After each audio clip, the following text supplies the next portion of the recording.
Question number 26 question है the areas of two similar triangles are 121 centimetre square and 64 centimetre square. तो अब हम करेंगे क्वेश्चन नंबर 26। उसकी स्टेटमेंट के अकॉर्डिंग आपको ये दिया हुआ है कि दो सिमिलर ट्राइंगल्स हैं और उनके एरियाज भी आपको गिवन है। If the median of the first triangle is 12.1 centimetre then the corresponding median of the other triangle is, यानी कि आपको दो ट्राइंगल गिवन है। मान लीजिए ये दो ट्राइंगल आपके पास हैं, एक ये और एक ये है। ये दोनों सिमिलर ट्राइंगल हैं। इन दोनों ट्राइंगल्स के आपको एरियाज गिवन है। तो मान लो ये ABC है और ये DEF है। तो मैंने इसका area ABC, area of ABC is equal to 121 centimetre square और area of DEF is equal to 64 centimetre square आपको गिवन है। अब ये दोनों सिमिलर ट्राइंगल हैं। तो आपने अपने ट्राइंगल के चैप्टर में पढ़ा होगा कि अगर हम ऐसे मीडियन यहाँ पर एक बना देते हैं तो ये जो मीडियन के बाद ये जो ट्राइंगल है, जो करस्पॉन्डिंग ट्राइंगल, जो करस्पॉन्डिंग साइड्स है उनकी रेशियो तो सेम होगी सिमिलर ट्राइंगल्स में। और मीडियन बनाने के बाद जो दो ट्राइंगल्स बनते हैं वो भी या आपके सिमिलर ट्राइंगल्स होते हैं। फॉर एग्जांपल अगर यहाँ पर मैंने AM इसकी मीडियन बनाई है तो ट्राइंगल ABM और ट्राइंगल DEN, ये दोनों ट्राइंगल्स भी सिमिलर होंगे।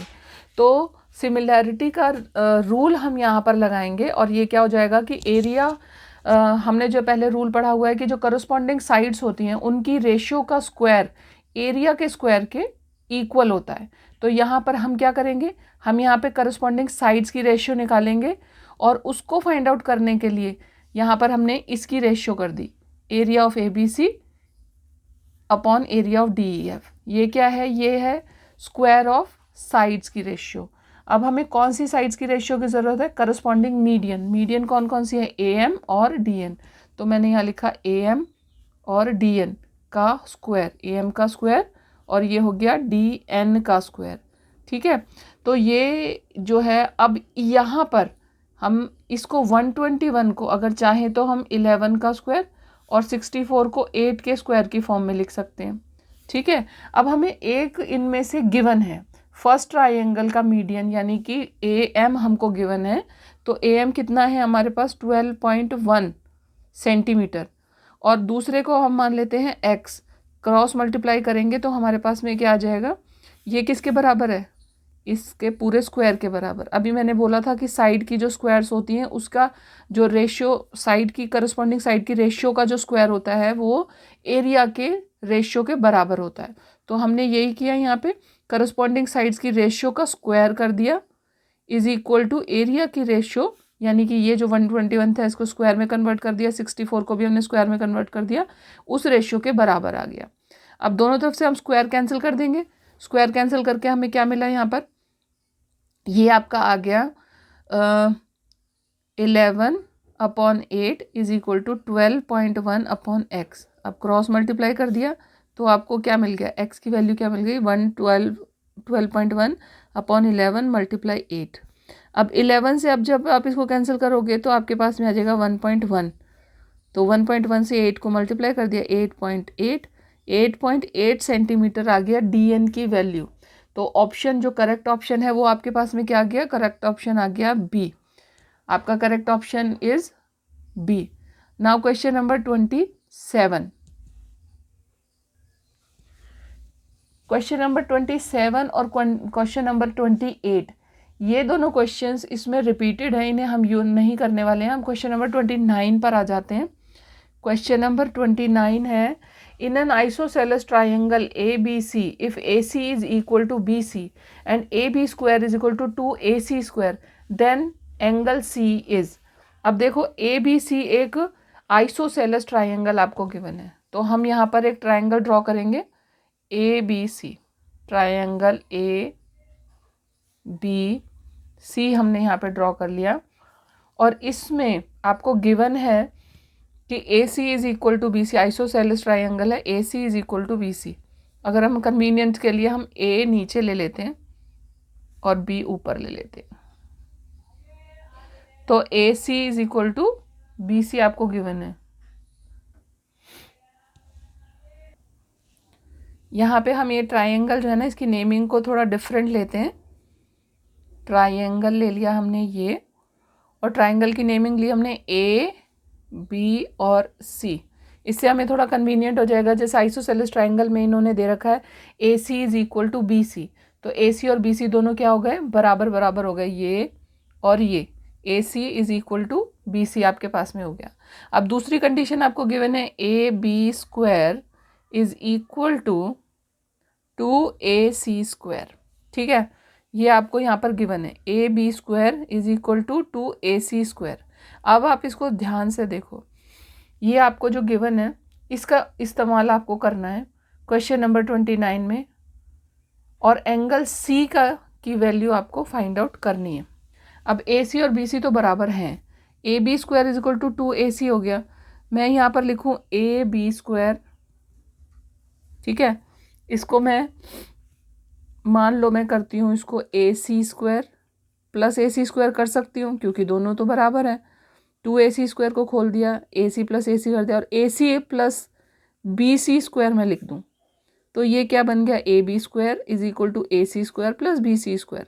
तो ये क्या बन गया आपका पाइथागोरस थ्योरम या पाइथागोरस फॉर्मूला यहाँ पर अप्लाई हो रहा है। A B square is equal to A C square plus B C square. ठीक है, यानी कि एंगल सी जो है वो आपका क्या आ गया, सी जो क्या आ गया 90 डिग्री का एंगल होगा। तभी तो ये हाइपोटेन्यूस, ये परपेंडिकुलर या बेस जो भी आप मान सकते हो, क्योंकि ये तो दोनों बराबर हैं, आप किसी को भी कुछ भी मान सकते हो। तो आपका जो करेक्ट ऑप्शन होगा इस क्वेश्चन में वो होगा ऑप्शन नंबर सी। तो 29 का करेक्ट ऑप्शन क्या हो गया, ऑप्शन सी हो गया आपके पास। Now come to question number 30। Question number 30 है, triangle ABC is an isosceles triangle in which C angle is 90 degree. If AC is equal to 6 centimeter then AB आपको find out करना है। अब यहाँ पर भी आपका कुछ इसी तरह से है कि एक आइसोसेलेस ट्राइंगल और आपको गिवन है कि एंगल C जो है वो 90 डिग्री है। तो हम पहले ही यहाँ पर एक 90 डिग्री का एंगल वाला राइट एंगल ट्राइंगल ड्रॉ कर लेते हैं। ये हो गया आपका, तो एंगल C पर ये 90 डिग्री है, ए बी और सी आपका हो गया, ए सी और बी सी हो गया बराबर। ठीक है, अब A C is equal to आपके पास में 6 सेंटीमीटर है, ए बी आपको फाइंड आउट करना है। ए सी 6 सेंटीमीटर है, और ये आइसोसेलेस ट्रायंगल है, ये भी 6 सेंटीमीटर हो गया, और ये 90 डिग्री है। तो इसका मतलब ये परपेंडिकुलर और बेस, इन दोनों में से आप किसी को भी चूज कर सकते हो परपेंडिकुलर बेस के लिए, और ए बी हो गया आपका हाइपोटेन्यूस। तो सिंपल है आपके पास में A B square is equal to A C square plus B C square. ठीक है, ए सी स्क्वायर कितना है 6 सेंटीमीटर, 6 का स्क्वायर प्लस 6 का स्क्वायर, तो 6 6 ज़ा 36। ठीक है, और ये आ गया, या आप इसको कर सकते हो 2 × 36 ए बी स्क्वायर। ठीक है, और ए बी की वैल्यू क्या आ जाएगी, √2 इंटू में 6 या 6√2। ये आपके पास आ गया आंसर। तो आपका करेक्ट ऑप्शन क्या है, option A is the correct option for question number 30। 31 question number 31 के लिए हमने 2 ट्राइंगल्स यहाँ पे ड्रॉ करे। क्वेश्चन क्या है, if in 2 triangles A B C and D E F angle A is equal to E, B is equal to F. यहाँ पे इन्होंने करस्पॉन्डिंग एंगल बताए हैं कि कौन सा एंगल किसके इक्वल है, तो हमने उसी के अकॉर्डिंग नेमिंग करी है ताकि हमें कन्वीनियंट रहे। तो angle A is equal to angle E है, और angle B is equal to angle F है। तो angle C is equal to angle D हो गया। ठीक है, ऑब्वियसली तो इस तरीके से हमने नेमिंग कर ली। अब क्योंकि हमें करस्पॉन्डिंग साइड्स की रेशियो लिखनी है, तो इस तरह से नेमिंग करना ईजी रहता है। अब जैसे हमने लिया A B upon E F is equal to B A C upon E D या डी ई, जो भी आप लेना चाहो, और is equal to B C upon F D या डी एफ। ये तीनों रेशियो आपकी आएंगी सिमिलैरिटी से पे बेस्ड। अब हमसे पूछा गया है कि कौन सा ट्रू नहीं है, तो आप चेक करो, B C upon F D is equal to A C upon A D, A option तो करेक्ट है। फिर है A B upon D E, A B upon D E is equal to B C upon D F. तो ये आपका option जो है वो करेक्ट नहीं है। उसके बाद हम एक और A B upon E F is equal to A C upon A D, ये भी ठीक है। और D B C upon F D या D F is equal to A B upon E F. तो केवल और केवल आपका ऑप्शन बी जो है वो इनकरेक्ट ऑप्शन है। तो आपका जो आंसर है वो क्या आएगा, ऑप्शन बी। तो क्वेश्चन नंबर 31 का option B is the correct answer. अब हम करते हैं क्वेश्चन नंबर 32। क्वेश्चन number 32 in figure 7-2-4-4 the measures of angle D and F are respectively. आपको देखो दो ट्राइंगल्स गिवन है पिक्चर में आपको दिख रहा होगा कि दो ट्राइंगल्स गिवन है ए बी सी और डी ई एफ। ये दोनों ट्राइंगल्स जो हैं वो सिमिलर हैं, ये आपको इसमें दिख रहा है।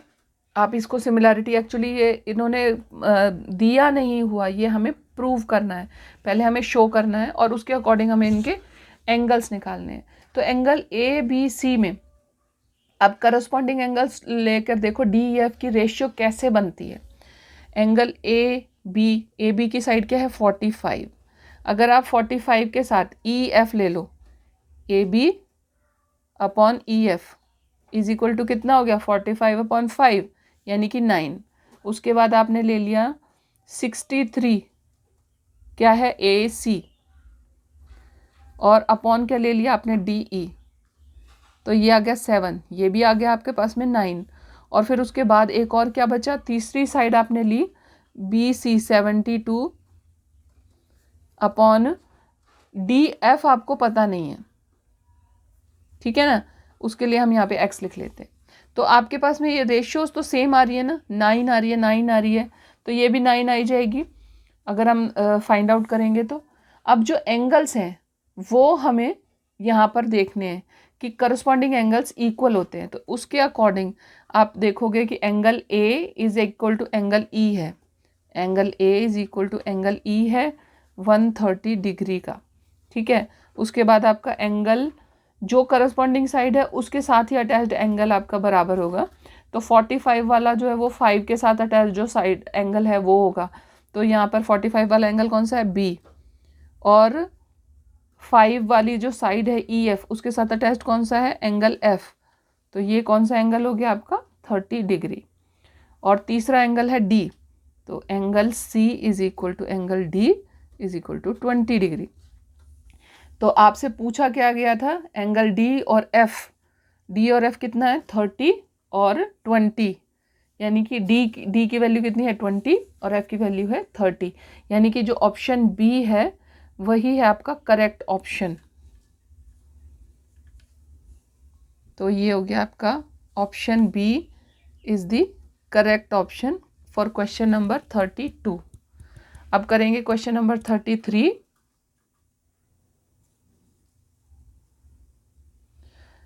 Question number 33 the value of x for which D E is parallel to A B is. आपको 4 ऑप्शंस गिवन है। फिगर को देखो आप, हमने जो ट्राइंगल के चैप्टर में थ्योरम पहले सबसे स्टार्टिंग में पढ़ी हुई है, उस थ्योरम के अकॉर्डिंग जो ट्राइंगल है अगर उसमें जो थर्ड साइड है, यहाँ पर एक करेक्शन है आपकी क्वेश्चन नंबर 33 की कि जो यहाँ पर ए बी आपको गिवन है, D E is parallel to A B given है, उसकी जगह आपके पास यहाँ पे बी सी होना चाहिए, ठीक है। तो D E is parallel to B C आपको गिवन है। और अगर ऐसा है कि दो साइड्स जो हैं वो एक ट्राइंगल की किसी एक साइड के पैरेलल हम एक और लाइन ड्रॉ करते हैं ट्राइंगल के अंदर जो दूसरी लाइंस को, दो लाइंस को इंटरसेक्ट करती है, तो वो उन्हें सेम रेशियो में इंटरसेक्ट करती है बाकी दो को। तो सेम रेशियो में इंटरसेक्ट करते हैं, that means A D upon D B is equal to A E upon E C, ठीक है। तो हम यहाँ पर वही यूज़ करेंगे, हमें एक्स की वैल्यू निकालनी है।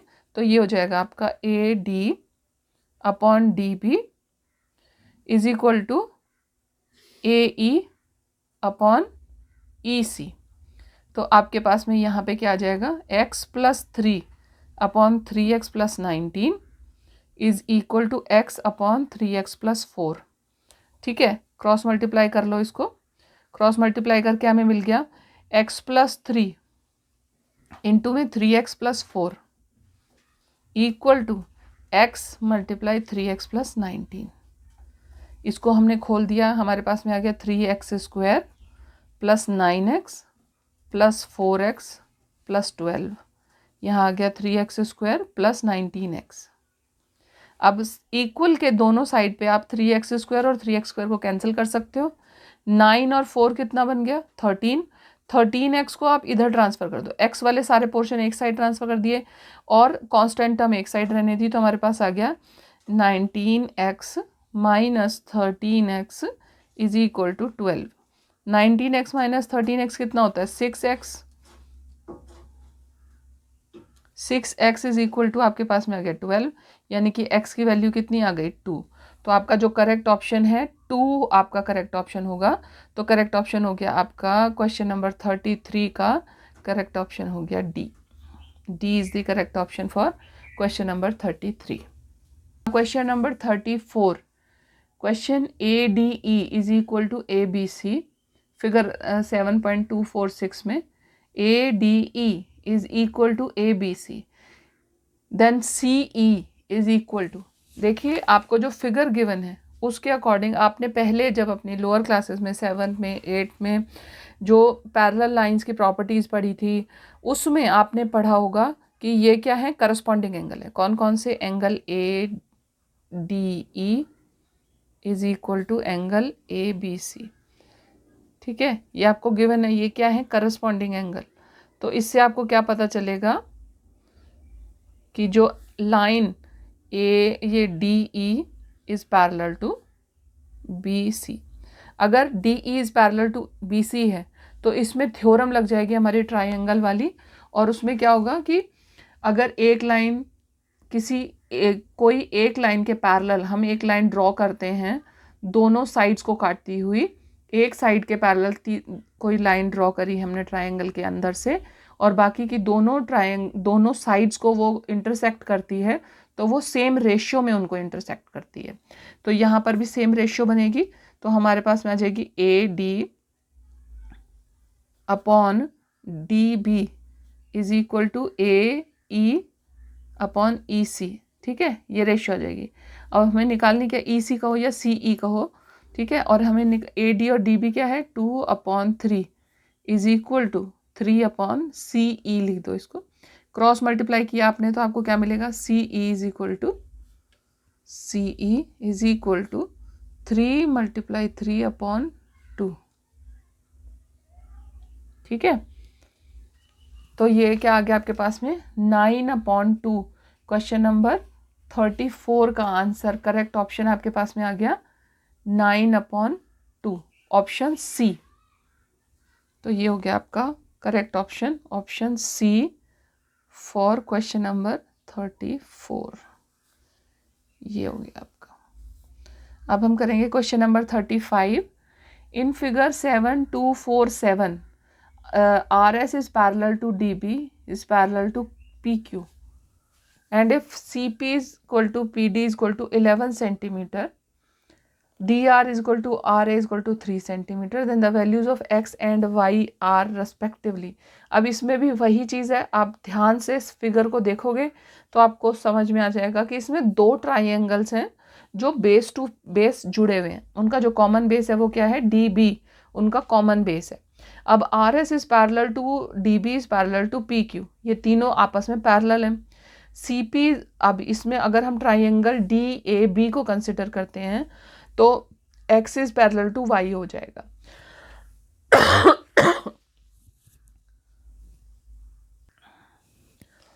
तो X is parallel to Y हो जाएगा, और आपके पास में जो रेशियो है वो कैसे आ रही है AR इज टू AD, क्या हो जाएगी अगर आप रेशियो निकालोगे थ्योरम लगाकर ट्रायंगल की, तो देखो AR इज टू AD क्या है AR upon AR plus RD, 3/3 + 3 यानी कि 1/2 आपके पास में रेशियो आ गई। दूसरी आ गई आपके पास में इसी तरह से जो रेशियो आपको ये मिल गई, उसके बाद में अपने दूसरी साइड से आप इसे करोगे तो C P equal to P D is equal to कितना है आपके पास में 11 सेंटीमीटर। तो उधर से भी आपको यही वैल्यू मिलेगी। अब आपको केवल x और y की वैल्यू निकालनी है। तो x की वैल्यू कितनी है, ये जो रेशियो है आपकी, ये x और y की वैल्यू के बराबर ही होगी ना, क्योंकि is equal to R S upon D B. क्यों? क्योंकि ये करस्पॉन्डिंग साइड्स की रेशियो है।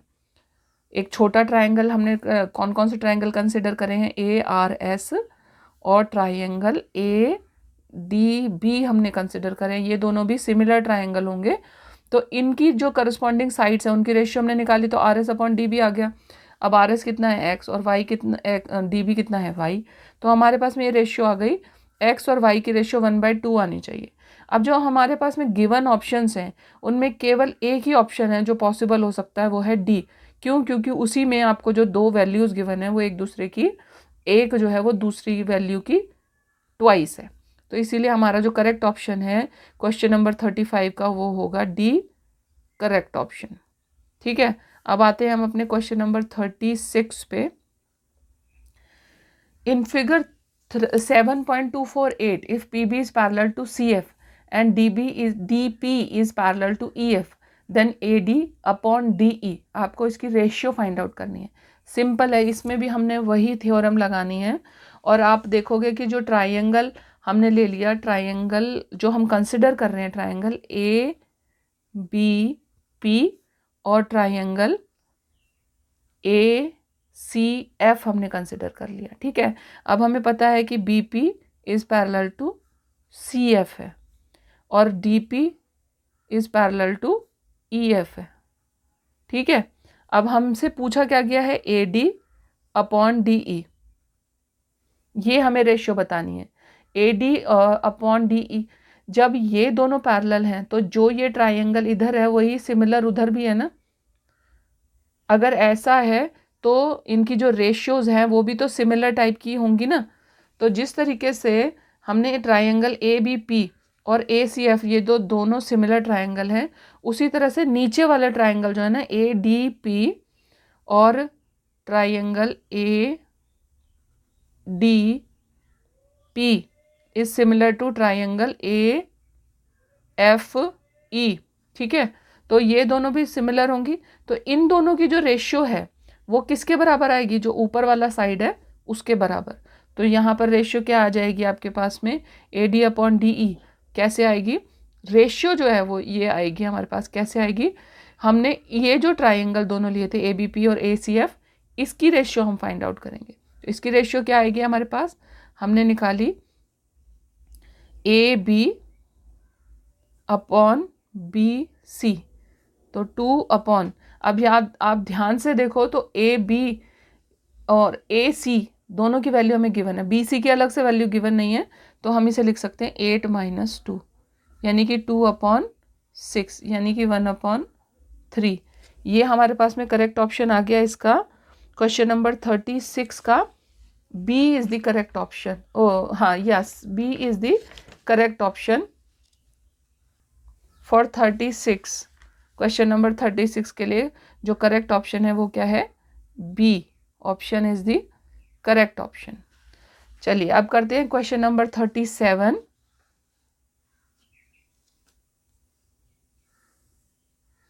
Question number 37, a chord of a circle of radius 10 centimeter subtends a right angle at the center. The length of the chord is, देखिए एक circle आपको given है, इस तरीके से एक सर्कल ड्रॉ किया हमने, ये सेंटर है सर्कल का, कोई कॉर्ड है जो कि यहाँ पर 90 डिग्री का एंगल सबटेंड करती है। तो ये हो गया आपका 90 डिग्री का एंगल, ये रेडियस हो गई, ये भी रेडियस हो गई, और ये हो गई कॉर्ड आपकी। ठीक है, ये 90 डिग्री का एंगल है। कॉर्ड की वैल्यू निकालना आसान है, R square plus R square, Pythagoras theorem आपने अप्लाई कर दी इसमें। आपको रेडियस की वैल्यू गिवन है, रेडियस की वैल्यू कितनी है 10 सेंटीमीटर। पाइथागोरस थ्योरम लगाई, मान लीजिए इसको ए बी मान लेते हैं आप, तो A B square is equal to O A square plus O B square. O A square की value 10 square, O B square की वैल्यू 10 स्क्वायर, तो ये आ गया आपके पास में 2 multiply 10 square A B square. तो ए बी की वैल्यू कितनी आ जाएगी, A B is equal to √2 centimetre.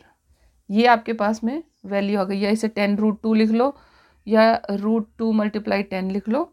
आपका जो करेक्ट ऑप्शन है वो है question option B 37। Question number 37 का करेक्ट ऑप्शन है option B. Now question number 38। Question आपको गिवन है in figure 6.2 angle B A C is equal to 90 degree and A D is perpendicular to B C.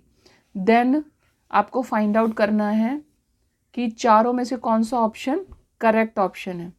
अब आपने Pythagoras वाली इसमें theorem पढ़ी है ट्राइंगल्स की उसमें, तो आपको ये पता है कि अगर कोई राइट एंगल ट्राइंगल में राइट एंगल से एक परपेंडिकुलर हाइपोटेन्यूस पे ड्रॉ करता है तो जो दो ट्राइंगल बनते हैं वो दोनों आपस में एक दूसरे के भी सिमिलर होते हैं और वो बड़े ट्राइंगल के भी सिमिलर होते हैं। ठीक है, तो यहाँ पर A D is perpendicular to B C given है आपको। तो इसका मतलब ये जो दो ट्राइंगल हैं, ट्राइंगल ए बी डी और ट्राइंगल ए डी सी, ये दोनों ही ट्राइंगल क्या हैं, एक दूसरे के सिमिलर ट्राइंगल्स हैं। तो हम यहाँ पर इन ट्राइंगल्स को स्प्लिट करके एक तरह से बना लेते हैं। जैसे मैंने यहाँ पर एक ट्राइंगल बना दिया ए बी डी और एक ट्राइंगल मैंने यहाँ पर बना लिया इस तरीके से। अपनी कन्वीनियंस के लिए मैंने इस ट्राइंगल को नाम दे दिया ए डी सी। ठीक है, अब जो ट्राइंगल है यहाँ पर एंगल बी ए डी जो एंगल था, this is equal to angle A C D. तो मैं इसे कर देती हूँ ए और इसे मैं कर देती हूँ सी, जिससे कि हमें कंपैरिजन करना इजी हो जाता है। तो ये जो दो ट्राइंगल्स हैं ये इस तरीके से एक दूसरे को सिमिलर होते हैं। ये जो angle A B A D है वो एंगल इक्वल होगा एंगल ए सी डी के। ठीक है, तो ये हमने दोनों सिमिलर कर दिए, ये हो गया ये और ये सिमिलर हो गया, इक्वल हो गया, और ये एंगल इक्वल हो गया, और बाकी ये 90 डिग्री का एंगल हो गया। ठीक है, अब हम इसमें कंपेयर करेंगे करस्पॉन्डिंग साइड्स।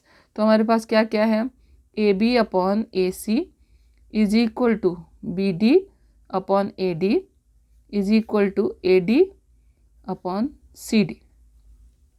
हमारे पास में पहला ऑप्शन क्या है, बी डी इंटू में C D is equal to B C square. क्या ये कहीं पर भी ऑप्शन इसमें बनता है, नहीं बनता। ठीक है, दूसरा हमारे पास में है ए बी इंटू में A C is equal to B C square. ये फिर भी हमारे पास में ये ऑप्शन नहीं बनता। तीसरा है बी डी इंटू में C D is equal to A D square. ये ऑप्शन आपके पास में देखो यहाँ पे बनता है। अगर हम इसे क्रॉस मल्टीप्लाई करते हैं तो बी डी इंटू में C D is equal to A D into में ए डी, यानी कि ए डी स्क्वायर। तो B D into C D is equal to A D square आपका बन गया। तो आपका जो करेक्ट ऑप्शन है वो क्या बना, ऑप्शन सी। क्वेश्चन नंबर 38 का करेक्ट ऑप्शन है option C. Now question number 39। Question number 39 है the lengths of the diagonals of a rhombus are 16 centimetre and 12 centimetre, then the length of the sides of the rhombus is. आपको एक rhombus given है, एक छोटा सा हम rough diagram draw करेंगे इस तरीके से। आपने पहले थ्योरम्स पढ़ी हैं 9th में, 10th में, 8th में रोम्बस के बारे में।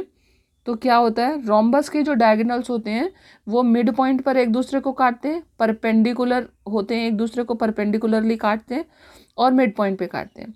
तो पहला जो हमारे पास में रोम्बस के डायगोनल्स की वैल्यू क्या क्या दी हुई है, 16 दी हुई है। 16 का मतलब 8 और 8 क्योंकि मिड पॉइंट पर काट रहे हैं। दूसरा है 12, तो मैं लिख सकती हूँ 6 और यहाँ पर भी 6 क्योंकि मिड पॉइंट पर काट रहे हैं। अब मेरे पास में यहाँ पर एक परपेंडिकुलर ये राइट एंगल है, 8 मेरे पास एक साइड है, 6 मेरे पास एक साइड है। यहाँ पर मैं पाइथागोरस थ्योरम अप्लाई करके साइड निकाल सकती हूँ। तो मेरे पास में मान लो मैं इसे नेम देती हूँ ए बी सी डी और इसे सेंटर को मैं O कह देती हूँ, तो मैं ट्राइंगल OBC को कंसिडर करूँगी।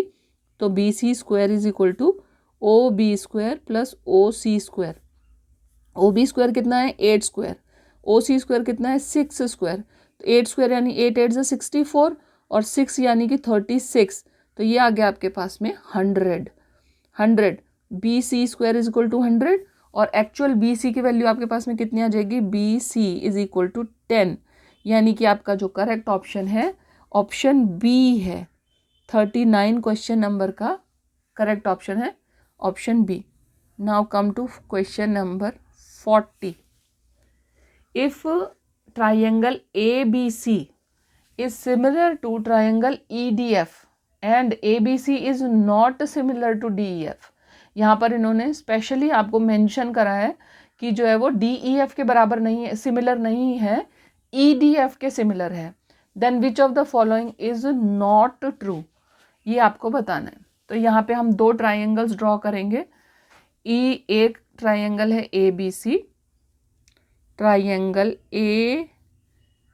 ABC, और दूसरा ट्राइंगल हमने क्या ड्रॉ करा है, इसके करस्पॉन्डिंग नेमिंग ही करेंगे हम EDF।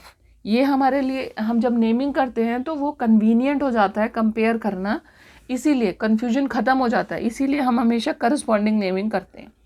तो EDF और ABC हमारा अगर ऐसा है तो इसका मतलब जो हमारा कंपैरिजन हम कैसे करेंगे, AB अपॉन जो करस्पॉन्डिंग रेशियोज़ हैं उनको साइड्स हैं वो रेशियोज़ उनकी सेम होगी। AB upon ED is equal to BC upon DF या FD is equal to AC upon EF। आपने ये लिख लिया। अब इसके बाद आप कंपेयर करो ऑप्शन ए को आपने किया BC इंटू में EF। देखो फर्स्ट में आपको दिख रहा है BC इंटू में EF is equal to AC into में FD, क्रॉस मल्टीप्लाई करने से, तो फर्स्ट ऑप्शन तो आपका करेक्ट है। फिर है आपका सेकंड ऑप्शन AB इंटू में EF is equal to AC into में DE, AB इंटू में EF is equal to AC into में DE, ये भी करेक्ट ऑप्शन है।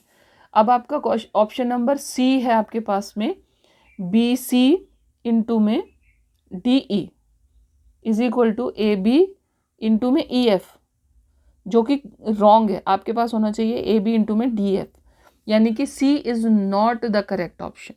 तो क्वेश्चन नंबर 40 का आंसर क्या होगा आपका, ऑप्शन C।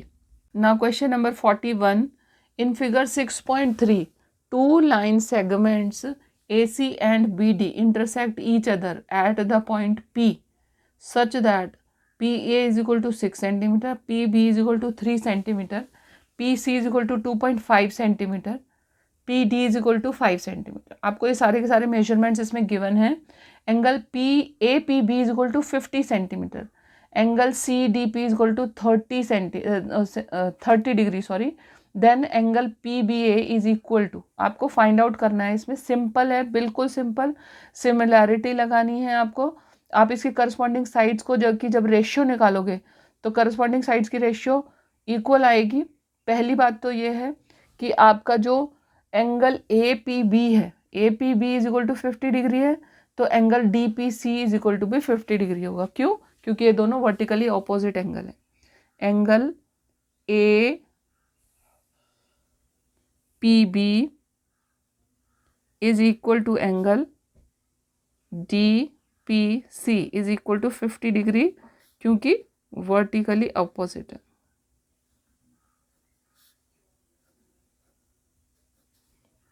ठीक है, उसके बाद आपको एंगल PBA फाइंड आउट करना है। एंगल PBA कैसे फाइंड आउट करोगे आप, क्योंकि आप जब एंगल्स की सिमिलैरिटी निकाल रहे हो तो करस्पॉन्डिंग एंगल्स की वैल्यू निकालोगे ना, मतलब जो एंगल्स की रेशियोज फाइंड आउट करोगे। तो देखो एंगल साइड AP, दो कौन कौन से ट्राइंगल्स हम लोग कंसिडर कर रहे हैं, पहले उसके नाम लिख लेते हैं, APB और ट्राइंगल PDC। ठीक है, इनके जो करस्पॉन्डिंग साइड्स की रेशियो जो हम कंपेयर कर रहे हैं वो कौन कौन सी हैं, AP upon PD is equal to 6/5, और दूसरा हमने दूसरी कौन सी कंसिडर की है हमने, BP is upon P C is equal to 3/2.5। अब इन दोनों की रेशियो तो सेम ही आई है ना, अगर मैं इसको 2 से डिवाइड कर दूँ तो ये 3 और ये 2.5 हो जाएगी, तो हमारे पास में ये वैल्यू आ गई। दैट मीन्स ये क्या है, सिमिलर है। दो साइड्स की रेशियो बराबर आ गई और आपका एक एंगल 50 डिग्री का इक्वल हो गया, तो ये क्या हो गए, एंगल दोनों सिमिलर हो गए। अगर ये सिमिलर हो गए तो इनके जो करस्पॉन्डिंग एंगल्स हैं वो भी इक्वल होंगे। तो करस्पॉन्डिंग एंगल PDC हमें पता है 30 डिग्री है, और तो उसके अकॉर्डिंग हमारा जो एंगल PAB होगा, angle PAB is equal to angle PDC is equal to 30 degree. ठीक है, तो एंगल हमें निकालना कौन सा है, PBA इज इक्वल टू क्या हो जाएगा, 180 degree minus 50 degree plus 30 degree, तो ये आ गया आपके पास में 100 डिग्री। 100 डिग्री और ऑप्शन कौन सा है, 100 degree, D option.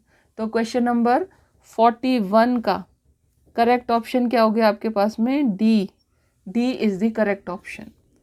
Now question number 42। Now question number 42. If in two triangles DEF and PQR, angle D is equal to angle Q, angle R is equal to angle E. आपको दो triangles दिए गए हैं, दो triangle हमने draw कर लिए यहाँ पर, और इन दोनों ट्राइंगल्स के लिए आपको करस्पॉन्डिंग एंगल्स भी बताए गए हैं। तो हम करस्पॉन्डिंग जो एंगल्स हैं उसी के अकॉर्डिंग नेमिंग करेंगे।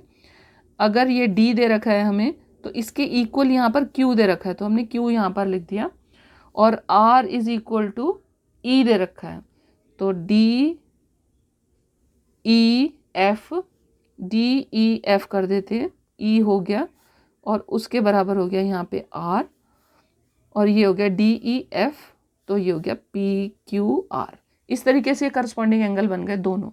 Then which of the following is not true. अब ये दोनों अब जब सिमिलर हैं तो इनकी करस्पॉन्डिंग साइड्स की रेशियो भी सेम होगी, तो DF upon PQ is equal to DE upon QR is equal to EFE या EF अपॉन PR। तो पहली रेशियो क्या है, EF upon PR is equal to DF upon PQ, ये तो हमारे पास है। दूसरी है DE upon PQ, DE upon PQ तो हमारे पास है ही नहीं ना, is equal to EF upon PR, तो ये हमारा रॉन्ग है, विच इज़ नॉट ट्रू हमने बताना था। तो हमारे पास में जो B ऑप्शन है दैट इज़ नॉट ट्रू, तो जो करेक्ट ऑप्शन आंसर का है वो क्या है, B। क्वेश्चन नंबर 42 का करेक्ट ऑप्शन आंसर में क्या है, B। Now question number 43।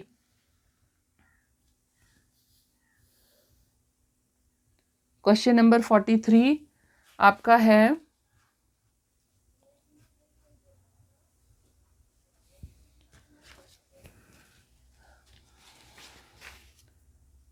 triangle in triangles ABC and DEF, angle B is equal to angle E, angle F is equal to angle C, angle A and AB is equal to 3D, then the two triangles are, देखिए आपको बताया है यहाँ पर दो triangle हैं, उनके दो एंगल्स इक्वल हैं।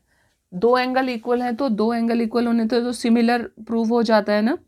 दो ट्राइंगल्स हैं, इसमें बताया है कि B is equal to E और F is equal to C,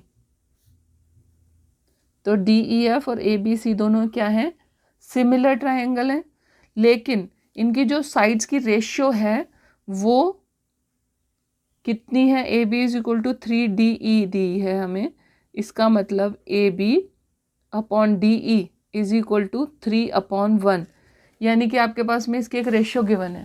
तो जो हमारा ट्राइंगल है वो सिमिलर तो है पर वो कॉन्ग्रुएंट नहीं है। कॉन्ग्रुएंट तो हो, कॉन्ग्रुएंट क्यों हो, कब होता है, जब दोनों साइड्स इक्वल होती हैं, जो करस्पॉन्डिंग साइड्स हैं वो इक्वल होती हैं, तब वो हमारे पास जो ऑप्शन है वो जो हमारे जो ट्राइंगल्स हैं वो कॉन्ग्रुएंट कहलाते हैं। लेकिन अगर वो किसी पर्टिकुलर रेशियो में हैं और सारी के सारी साइड्स की करस्पॉन्डिंग साइड्स की रेशियो बराबर है, तब वो सिमिलर होते हैं। तो हमारा जो करेक्ट ऑप्शन है वो क्या हो जाएगा, option B is the correct option for question number 43। Now question number 44, question number 44 में आपको गिवन है, it is given that triangle A B C is similar to triangle P Q R with B C upon Q R is equal to 1/3 और area का आपको ratio find out करना है। अब ये ध्यान देने वाली बात है कि यहाँ पर इन्होंने B C upon Q R की रेशियो आपको दी हुई है, लेकिन जो एरिया की रेशियो पूछी है वो क्या है, जो आपको बतानी है वो क्या है, area of P R Q upon area of B C A. ये ध्यान देने वाली बात है कि जो रेशियो है यहाँ पर आपकी उल्टी हो गई है। तो आप जो B C upon Q R है, इस रेशियो को आप यूज़ करोगे तो आप इसे क्या बना दोगे, Q R upon B C, क्योंकि करस्पॉन्डिंग साइड्स की रेशियोज को आपने वो करना है ना, यहाँ पर इस्तेमाल करना है, यूज़ करना है। तो ये क्या हो जाएगा, इसका स्क्वायर, करस्पॉन्डिंग साइड्स की रेशियो का स्क्वायर जो है वो एरियाज की रेशियो के बराबर होता है। तो ये हो गया 3/1 का होल स्क्वायर आपने किया, तो आपके पास में यहाँ पे क्या आ जाएगा, 3 का स्क्वायर यानी कि 9/1 आ जाएगा। तो आपके पास में इसमें करेक्ट ऑप्शन आपको क्या दिख रहा है, option A is the correct option for question number 44। Question number 45 करते हैं। It is given that triangle A B C is similar to triangle D F E. D F E है triangle A B सी और triangle D F ई आपको given, ठीक है। A B is equal to A B upon D E, आपको ratio क्या है, A B upon D E is equal to B C upon F D, ये आपको ratio दे रखी है। Then they will be similar when, कैसे होगा, ए बी और डी ई, ए बी और डी ई यहाँ पर मैं उसके अकॉर्डिंग ही मैंने पहले भी कहा था कि हम नेमिंग कर लेते हैं। तो A B upon D E corresponding side से ए बी और डी ई इन्होंने दी हुई हैं, तो हम इसको डी में कन्वर्ट कर लेते हैं और इसको एफ में कर लेते हैं। तो इन्होंने यहाँ पर क्या किया, देखो आप ध्यान से देख लो कि A B upon D E है, तो ए बी की रेशियो तो डी ई के साथ है और बी सी की रेशियो जो है वो एफ डी के साथ है। तो इसकी हम नेमिंग को थोड़ा सा चेंज कर लेते हैं। तो मैंने देखो यहाँ पे कर दिया एफ, यहाँ पे कर दिया डी, यहाँ पे कर दिया मैंने ए बी के साथ में E, sorry E F D, E D E F कर दिया मैंने इसको, ताकि मुझे करस्पॉन्डिंग साइड्स की रेशियो बनाने में मुश्किल ना हो या करस्पॉन्डिंग एंगल्स को देखने में मुश्किल ना हो। तो ए बी के साथ कौन सी इन्होंने पेयर करी है करस्पॉन्डिंग साइड, डी ई, और बी सी के साथ कौन सी करी है, डी एफ या एफ डी, जो भी आपका हो। तो ये हो गया डी ई एफ, एक एंगल हो गया, ट्राइंगल हो गया, ए बी सी एक ट्राइंगल हो गया। अब इसमें आपको एंगल्स की इक्वलिटी बतानी है, जो सिमिलर है, तो angle B is equal to angle D है, ठीक है, angle C is equal to angle F है। अब इसमें इन्होंने पहले ऑप्शन में क्या दिया है, B is equal to E, वो तो पॉसिबल ही नहीं है। दूसरा है A is equal to D, वो भी पॉसिबल नहीं है। और तीसरा क्या है, B is equal to D, तो वो पॉसिबल है। आपका जो करेक्ट ऑप्शन है वो आ गया ऑप्शन सी। क्वेश्चन नंबर 45 का करेक्ट ऑप्शन हो गया आपका option C. Now question number 46, if triangle ABC is similar to triangle QRP, area of triangle ABC upon area of triangle PQR is equal to 9/4, AB is equal to 18 centimeter, BC is equal to 15 centimeter, then PR is equal to, आपको इसमें PR की value आपको यहाँ पर बतानी है। अब इन्होंने जो दिया हुआ है ना, ट्राइंगल ABC और QRP, तो जो नेमिंग दी होती है हम उसी के साथ लिखते हैं, ए बी सी और दूसरा क्या हो गया, क्यू आर पी, यही इसकी करस्पॉन्डिंग नेमिंग होनी चाहिए। करस्पॉन्डिंग साइड्स इसी तरह से बनेंगी। अब दोनों के एरिया का रेशियो आपको गिवन है, तो जो साइड्स की रेशियो होती है वो क्या होती है, उसका स्क्वायर होता है। साइड्स की रेशियो का स्क्वायर जो है वो आपका एरिया के स्क्वायर के बराबर होता है। तो हमने यहाँ पे लिखा area of A B C upon area of P Q R, या हाँ P Q R is equal to कितना है हमारे पास में 9/4। 9/4 इज इक्वल टू क्या हो जाएगा, करस्पॉन्डिंग साइड्स की रेशियो फाइंड आउट कौन सी करनी है हमें, पी आर फाइंड आउट करनी है। ये है पी आर। पी आर की करस्पॉन्डिंग साइड कौन सी है हमारे पास में, बी सी। तो हमारे पास corresponding side B C upon P R, ठीक है, इसका हो गया होल स्क्वायर, वो इसके बराबर होता है। तो 9/4 को हम स्क्वायर वाली फॉर्म में लिख सकते हैं, 3 का स्क्वायर बना दिया, इसको हमने 2 का स्क्वायर बना दिया, ठीक है। स्क्वायर दोनों तरफ स्क्वायर रूट ले लिया, तो ये आ गया B C upon P R is equal to 3/2। और बी सी की वैल्यू कितनी है आपके पास में 15 अपॉन आ गया पी आर। क्रॉस मल्टीप्लाई किया, क्रॉस मल्टीप्लाई कर दो, आपको क्या मिला, P R is equal to 15 × 2 upon 3। ये आपने कैंसिल कर दिया, 5, ये आ गया 10 सेंटीमीटर आंसर आ गया पी आर का। तो जो करेक्ट ऑप्शन है आंसर का वो क्या हो गया आपके पास में, पी आर का 10, सॉरी करेक्ट ऑप्शन क्या हो गया, ए, ठीक है। तो क्वेश्चन नंबर 46 का करेक्ट ऑप्शन हो गया ए। नाउ नेक्स्ट क्वेश्चन, आप अब क्वेश्चन है आपका, it is given that triangle A B C is similar to triangle D F E. D F E और एफ ई डी आपको जो है ना वो सिमिलर दे रखे हैं यहाँ पर। Angle A is equal to 30 degree, C is equal to 50 degree, A B is equal to 5 centimetre, A C is equal to 8 centimetre.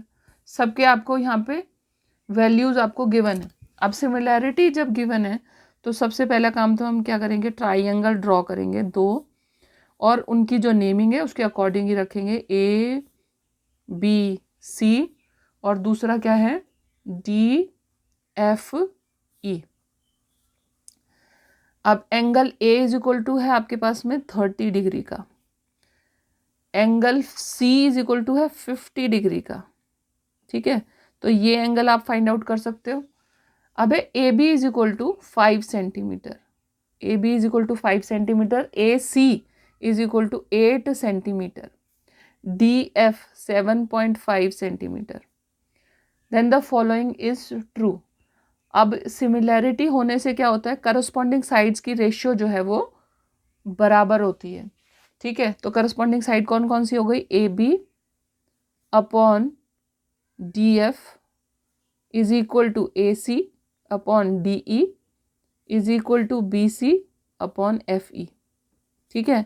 अब हमें पता है कि हमें दो साइड्स की एक एक साइड दोनों ही ट्राइंगल की हमें गिवन है, तो हम करस्पॉन्डिंग रेशियो साइड्स की रेशियो निकाल सकते हैं। तो ये हो गई 7.5। ये कहाँ से लिया हमने, ए बी और डी एफ की वैल्यू हमारे पास थी, तो ये हमारे पास में कितना आ गया, इन दोनों को हम कैंसिल करेंगे। तो देखो मैंने डेसिमल हटाया, यहाँ पर एक उसके लिए 0 मैंने यहाँ पर ऐड किया। अगर आप इसको और इसको 25 से सब डिवाइड करते हो तो आपको क्या मिलेगा, 25 2 ज़ा 50 और 3 ज़ा 75। तो 2/3 की रेशियो आपके पास में करस्पॉन्डिंग साइड्स की रेशियो आ गई। अब इसके बाद आपको जो एंगल्स हैं वो भी देखने हैं। Angle A is equal to angle D is equal to 30 degree, angle C is equal to angle E is equal to 50 degree, और तीसरा एंगल क्या है आपके पास में, angle B is equal to angle F is equal to कितना हो जाएगा, हम यहाँ पर इसको सब्ट्रैक्ट करके देख लेते हैं। 180 में से -50 + 30 डिग्री, यानी कि कितना आ गया, 100 डिग्री आपके पास में इसका वैल्यू आ गया, ठीक है। अब हम जो अपने ऑप्शंस हैं उन्हें चेक करेंगे। डी ई की वैल्यू, डी ई की करस्पॉन्डिंग वैल्यू आप फाइंड आउट कर सकते हो। डी ई की करस्पॉन्डिंग वैल्यू कैसे आएगी आपके पास में, ए सी आपके पास है तो आप 2:3 की रेशियो में आप लोगे। ए सी की वैल्यू कितनी है, 8 अपॉन डी ई, डी ई वैल्यू फाइंड आउट करोगे क्रॉस मल्टीप्लाई करके, तो डी ई कितना आ गया आपके पास, 8 × 3/2, ठीक है। तो ये आ गया 12 सेंटीमीटर। तो पहले ऑप्शन में आपका आ गया 12 सेंटीमीटर, ऑप्शन ठीक है डी ई का। लेकिन angle F is equal to 50 degree, वो आपका ऑप्शन ठीक नहीं है। बी में आप देखोगे D E is equal to 12 centimetre है, एफ जो है एंगल आपका वो 100 डिग्री आपको गिवन है, तो ये आपका करेक्ट ऑप्शन है। तो ऑप्शन बी आपका जो है वो हो गया correct option. Option B is the correct option. Now question number 48, if S is a point on side PQ of a triangle PQR such that PS is equal to QS is equal to RS, then आपको इन चारों options में से कोई एक correct option choose करना है।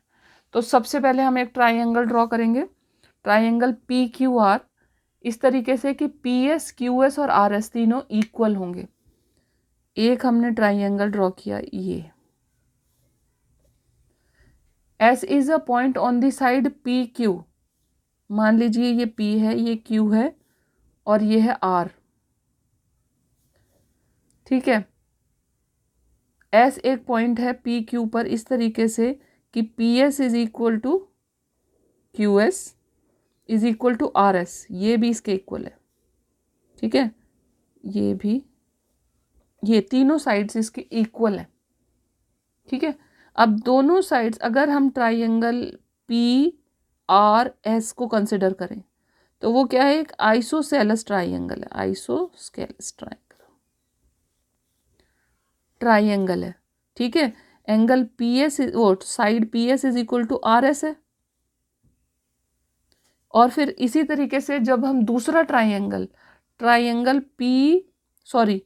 RSQ को consider करें तो उसमें भी क्या है, RS is equal to SQ या QS है, ठीक है। अब PS is equal to RS है तो हम यहाँ पर नाम दे देते हैं इनके एंगल्स को। इसको नाम दिया मैंने 1, इसको दिया मैंने 2, इसको दिया 3 और इसको मैंने दे दिया नाम 4। एंगल 1 अगर इस तरीके से देखा जाए तो इसमें angle 1 is equal to angle 4 है, आइसोसेलेस ट्राइंगल है इसीलिए। और एंगल ट्राइंगल RSQ में एंगल, ये दोनों साइड्स इक्वल हैं तो angle 2 is equal to angle 3 है, ठीक है। अब हमें पता है कि ये PRQ एक पूरा का पूरा ट्राइंगल है और ये भी हम जानते हैं कि सारे जो साइड्स होते हैं उनके एंगल्स, जो ट्राइंगल होता है उसके तीनों एंगल्स का सम क्या होता है, 180 डिग्री होता है। तो हम यहाँ पर लिख सकते हैं एंगल RPS या Q plus angle PQR plus angle PQRP, यानी कि तीनों एंगल इज इक्वल टू क्या हो गया हमारे पास में 180 डिग्री हो गया। अब RPQ की वैल्यू कितनी है हमारे पास में 4, एंगल 4 प्लस एंगल PQR की वैल्यू कितनी है 3, एंगल 3 प्लस एंगल QRP की वैल्यू कितनी है, angle 1 plus angle 2, angle 1 plus angle 2 is equal to हो गया 180 डिग्री, ठीक है। ये जो इक्वेशन है इससे और इस इक्वेशन से हम वैल्यू यहाँ पर सब्सटीट्यूट कर सकते हैं। तो एंगल 4 की जगह मैं अगर एंगल 1 लिख दूँ तो ये हो गया एंगल 1, एंगल 3 की जगह मैं एंगल 2 लिख दूँ, angle 2, angle 1 plus angle 2 is equal to 180 degree, ठीक है। अब इसको मैं एक साथ कर दूँ, 2 एंगल 1 है और 2 एंगल 2 है, मैंने किया 2 angle 1 plus angle 2 is equal to 180 degree, ठीक है। तो एंगल 1 प्लस एंगल 2 हमारे पास क्या है, एंगल PRQ, ठीक है। ये कितना आ जाएगा 90 डिग्री का, यानी कि एक राइट एंगल ट्राइंगल है। अब ये हमें पता चल गया कि ये जो एंगल है, ये ट्राइंगल जो है वो राइट एंगल ट्राइंगल है। तो हम क्या करेंगे, हम इन जो स्टेटमेंट्स आपको 4 ऑप्शंस गिवन है उसमें हम चेक करेंगे। तो हमारे पास में ये अगर 90 डिग्री का है तो ये और ये साइड और ये साइड हो गई इसकी परपेंडिकुलर और बेस, और ये हो गया हाइपोटेन्यूज। तो हमारे पास जो ऑप्शन है उसमें आप अगर ऑब्जर्व करो तो PQ square is equal to PR square plus RQ square या QR square. Option number C, option C को आप चेक करो, PQ square is equal to PR square plus QR square, ठीक है। तो आपका जो आंसर है, जो करेक्ट ऑप्शन है क्वेश्चन नंबर 48 के लिए, वो है option C. Now question number 49.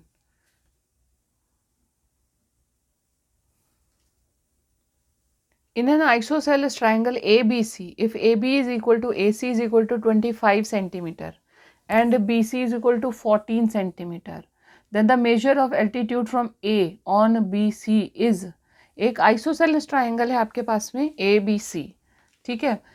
अब आइसोसेलेस ट्राइंगल आपको पहले से पता है, उसमें से आपने एल्टीट्यूड का मेजरमेंट फाइंड आउट करना है। तो सबसे पहले हम एक ट्राइंगल ड्रॉ कर लेते हैं, ठीक है। इसमें ए बी सी, अब A C is equal to B C is equal to 25 centimetre, 25 centimetre, ठीक है। And B C is equal to 14 centimetre आपको गिवन है। Then the measure of the altitude from A on B C, A on B C ये है आपके पास में, ये आपको निकालना है। तो क्या करोगे आप इसके लिए कि क्वेश्चन जो आइसोसेलेस ट्राइंगल है उसका, उससे जब आप परपेंडिकुलर नीचे ड्रॉप करोगे तो वो एक तो फ्रंट जो आपकी जो ऑपोजिट साइड है उसको मिड पॉइंट पर कैंसिल करेगा, इंटरसेक्ट करेगा, और दूसरा जो एंगल है उसे बाइसेक्ट करेगा, यानी कि ये जो एंगल है ये बाइसेक्ट हो रहा है और ये नीचे परपेंडिकुलर जो है वो मिड पॉइंट पर उसे इंटरसेक्ट करेगा, ठीक है। तो मिड पॉइंट पर इंटरसेक्ट करने का मतलब क्या हुआ कि ये 90 डिग्री का एंगल बन गया और ये एक ट्राइंगल क्रिएट हो गया। अगर मैं इसे एक नाम दे दूं ओ, तो ये हो गया ए ओ सी, एक ट्राइंगल बन गया जिसका बेस हमारे पास क्या है 7 सेंटीमीटर। ये टोटल 14 सेंटीमीटर है ना, तो मैं इसे कह सकती हूँ कि 7 और ये हो गया 7, ठीक है। इस तरीके से ये डिवाइड हो गया यहाँ पर। अब हमें क्या करना है, हमें एल्टीट्यूड जो है उसकी वैल्यू फाइंड आउट करनी है। तो इसमें हम सिंपल पाइथागोरस थ्योरम का अप्लाई करेंगे और हम कैसे निकालेंगे, हाइपोटेन्यूज का square is equal to perpendicular का स्क्वायर प्लस बेस का स्क्वायर, ठीक है। परपेंडिकुलर की वैल्यू हमें फाइंड आउट करनी है, बेस की वैल्यू हमारे पास 7 है, 7 का स्क्वायर, और हाइपोटेन्यूज कितना है 25 का स्क्वायर। अब हम इसे रीशफल करेंगे तो हमारे पास आ गया P square is equal to 25 का स्क्वायर माइनस 7 का स्क्वायर। 25 का स्क्वायर कितना हो जाता है 625 माइनस 49, इन्हें आप सब्ट्रैक्ट करोगे तो आपके पास आंसर आता है 576, ठीक है। और 576 का P square is equal to 576 है, इसका स्क्वायर रूट आप फाइंड आउट करोगे तो आपके पास में आंसर आ जाएगा 24 centimetre is the correct answer. तो क्वेश्चन नंबर 49 का जो करेक्ट ऑप्शन है वो क्या है आपके पास में, D is the correct option, D is the correct option for question number 49। Now question number 50, question number 50, question आपको गिवन है, if E is a point on the side C A of an equilateral triangle, एक triangle है equilateral triangle है, देखिए आप equilateral triangle है यानी कि तीनों साइड्स इसकी इक्वल हैं, ए बी और सी इसकी तीनों साइड्स इक्वल हैं, ये तीनों साइड्स आपको इक्वल गिवन है। इसमें आपको एक पॉइंट गिवन है E such that B E is perpendicular to C A, एक पॉइंट गिवन है ई सच दैट बी ई, एक पॉइंट इस तरीके से is perpendicular to C A, ठीक है, ये आपको यहाँ पे गिवन है। Then A B square plus B C square plus C A square is equal to, इसे मैं घुमा कर अगर मैं इस तरीके से बना दूं, ये बी ए सी ई और ये आपका आ गया परपेंडिकुलर, ठीक है, और ये तीनों साइड्स इक्वल हैं। तो अब आपको प्रूव करना क्या है, A B square B C square C A square इन तीनों साइड्स का जो इक्वल है वो बी ई स्क्वायर की कौन सी फॉर्म में आएगा। तो हम इसमें क्या करेंगे, हम सिंपल, सबसे पहली बात है इक्विलेटरल ट्राइंगल होता है उसमें सभी साइड्स जो हैं वो सभी एंगल जो है वो क्या होते हैं 60 डिग्री के होते हैं। तो यहाँ पर हम एक ट्राइंगल कंसिडर करेंगे, कोई एक ट्राइंगल ले लेते हैं, ट्राइंगल बी ई सी हमने ले लिया, angle C is equal to कितना है 60 डिग्री।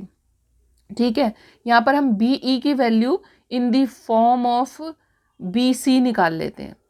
तो ये आ गया हमारे पास sine 60 degree is equal to, हमने क्या लिया है साइन 60 के साथ हमने क्या ले लिया,